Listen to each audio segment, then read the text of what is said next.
ሰላም ሰላም ጤና ይስጥልኝ የተወደዳችሁ የቻናላችን ቤተሰቦች እንዴት ናችሁ? በያላችሁበት የዓለም ዳርቻ ሰላማችሁ ይብዛልኝ።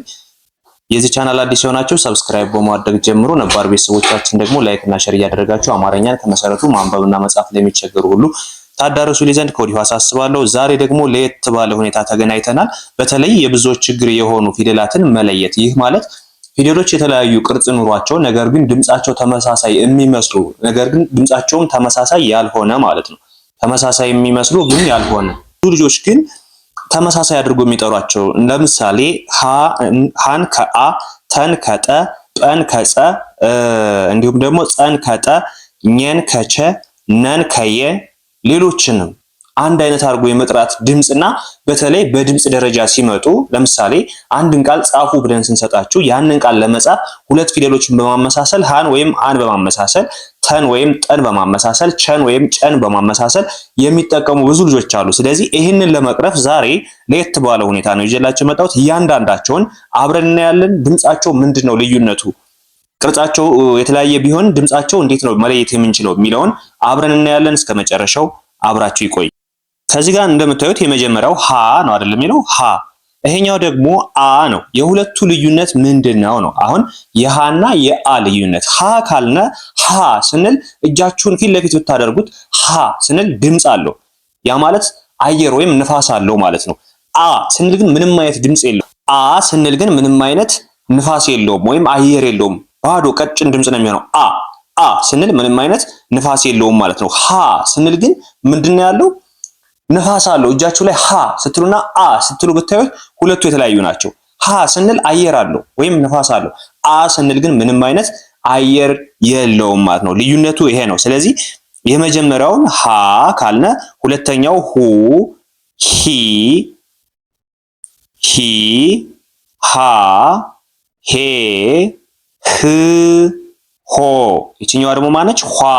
ይህንን ልክ በዚህ መልክ ከጠራ ነው ሁሉም ምን አለው? አየር አለው አይደለ? የሀ ቤተሰብ አየር አለው።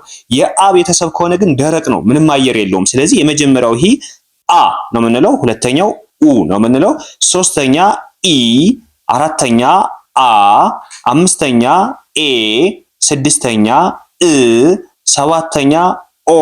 ይቺ ደግሞ የመጀመሪያ ፊደሎች አናባቢ ድምጽ የሆነችው መጨረሻ ላይ የምታገኟት አ ተብላ ነው የምትጠራው። አ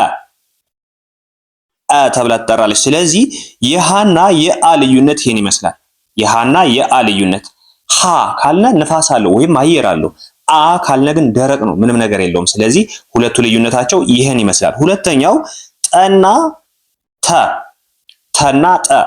ተ ካልነ እና ጠ ስንል ጠበቅ እናደርገዋለን። ተ ስንል ደግሞ ለቀቅ እናደርገዋለን። ስለዚህ ተ ካልነ በአየር ልክ እንደ ቅድሙ እንደ ሃ አየር ይኖረዋል። ጠ ካልነ ግን ጠበቅ አድርገን ነው የምንጠራው ማለት ነው። ስለዚህ ተ ካልነ መስቀለኛዋ ማለት ነው። መስቀለኛዋ ተ ትባላለች።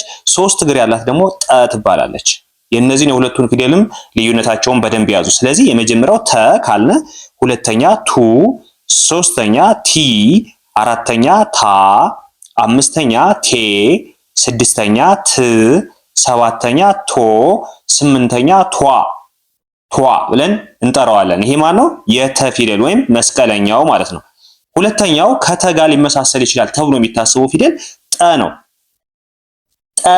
ጠ ካልነ ጠበቅ አድርገን ነው የምንጠራው። ተ ካልነ ደግሞ ለቀቅ አድርገን ባለ አንድ እግር ነው። ጠ ባለ ሶስት እግር ነው። ጠ የሚባለው ጠበቅ ያለው ባለ ሶስት እግር ነው። ተ የሚባለው ደግሞ ለቀቅ ያለው ባለ አንድ እግር ነው ማለት ነው። ስለዚህ መጀመሪያው ጠ፣ ሁለተኛ ጡ፣ ሶስተኛ ጢ፣ አራተኛ ጣ፣ አምስተኛ ጤ፣ ስድስተኛ ጥ፣ ሰባተኛ ጦ፣ ስምንተኛዋ ደግሞ ጧ ብለን እንጠራታለን ማለት ነው። ጧ ብለን እንጠራታለን።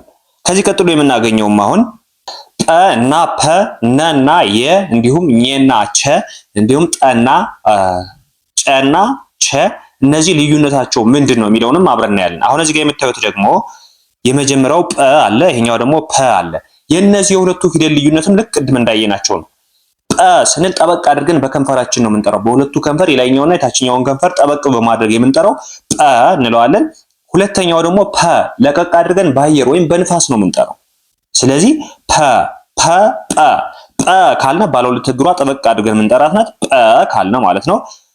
ፐ ካለ ደግሞ ለቀቅ አድርገን የምንጠራው ባለ አንድ እግር ነው። ስለዚህ የመጀመሪያው ጰ፣ ጱ፣ ጲ፣ ጳ፣ ጴ፣ ጵ፣ ጶ መጨረሻዋ ጧ ጧ።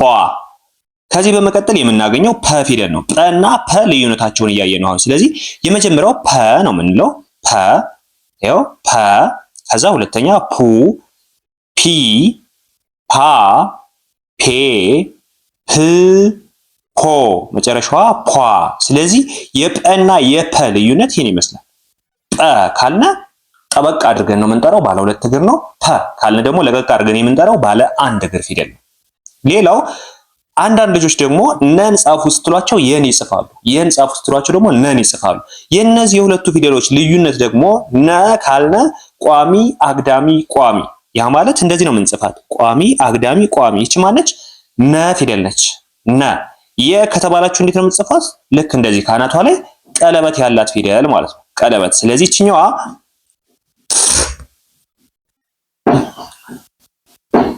ሁለቱም ባለ አንድ እግር ናቸው፣ የም ነም። ነገር ግን ነ ቀጥ ያለ ከላይ ቋሚ አግዳሚ ቋሚ ነው ያላት፣ ምንም አይነት ቀለበት የላትም ከአምስተኛ እና ከሰባተኛ ፊደል ውጭ ማለት ነው። ስለዚህ እቺ ነ እንላታለን። ሁለተኛዋ ኑ፣ ኒ፣ ና፣ ኔ፣ ን፣ ኖ መጨረሻዋ ኗ፣ ኗ ብለን እንጠራታለን። እቺኛዋ ደግሞ የ ነው የምትባል፣ ካናቷ ላይ ቀለበት ያላት ፊደል ማን ነው የምትባል? የ፣ የ።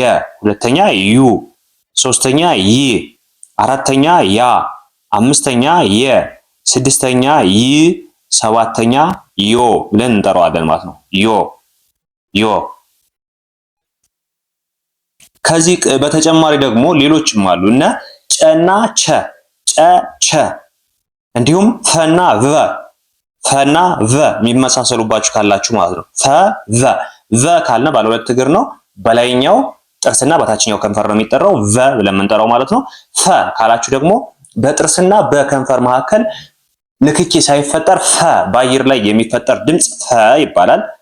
እነዚህንም በዚህ መልክ እያያችሁ እያንዳንዱን ፊደላት መለየት ትችላላችሁ። ዛሬ ያየናቸው የብዙዎች ችግር የሆኑ ፊደላትን እንዴት አድርገን መለየት እንችላለን? በድምፅ ተመሳሳይ የሚመስሉ ነገር ግን በቅርጽ ፈጽሞ የማይገናኙ ፊደላት፣ በድምፅም የማይገናኙ ፊደላት ነገር ግን ትንሽዬ የመመሳሰል ችግር ያለባቸውን እነዚህን በዚህ መልክ ቀለል ባለ ሁኔታ አይተናል። ከዚህ ቀጥሎ ደግሞ የምናያቸው ሌሎች ፊደላት ይኖራሉ። አብራችሁ ስለነበራችሁ ከልብ አመሰግናለሁ። በውስጥ መስመር መማር የምትፈልጉ ካላችሁ ከዚህ ጋር በማስቀምጥላችሁ ስልክ በቀጥታ በመደወል በኢሞ፣ በዋትስአፕ፣ በቴሌግራም የምታገኙ ነው የሚሆነው። በሳምንት 5 ቀን ከሰኞ እስከ ዓርብ በሚገኙ የሥራ ቀናት ብቻ አቀላጥፋችሁ እንድታነቡ እንድትጽፉ እያደረግን እንገኛለን። አማርኛ፣ ሂሳብ፣ እንግሊዘኛ እና ሌሎችንም ቋንቋዎች እናስተምራለን። ባላችሁበት ሆናችሁ በኦንላይን ትምህርታችሁን መከታተል ትችላላችሁ። ከጠዋቱ 12 ሰዓት እስከ ሌሊቱ 6 ሰዓት በኦንላይን ትምህርቱን እያስተማርን ነው የምንገኘው። አብራችሁኝ እስከ 6 ሰዓት ስለቆያችሁ ከልብ አመሰግናለሁ። በሌላ ክላስ ከምንገናኝ መልካም ጊዜ ይሆንላችሁ።